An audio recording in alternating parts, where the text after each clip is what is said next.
नमस्ते भैया बहनी। आज मैं एक रक्षाबंधन गीत लेके आई हूँ, आप लोगों को अच्छा लगे तो लाइक करना। आई गे राखी के त्योहरवा, हम जबै राजा नैहर माना।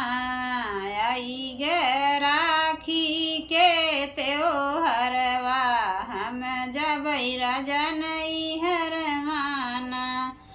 हम जबै राजा नैहर माना, हम जबै राजा नैहर माना।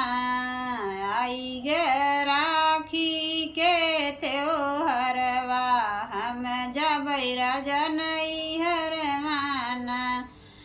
हमरा बीरनवा देखतई होइही, देखतई रहिया निहारत होइही। हमरा बीरनवा देखतई होइही, देखतई रहिया निहारत होइही। हमरी बहिनिया औतई होइही, हमरी बहिनिया औतई होइही। हमरी सुनी कलैया सजैही, हमरी सुनी कलैया सजैही। अक्षत रोरी के चंदन लगैही, अक्षत रोरी के चंदन लगैही। आई गे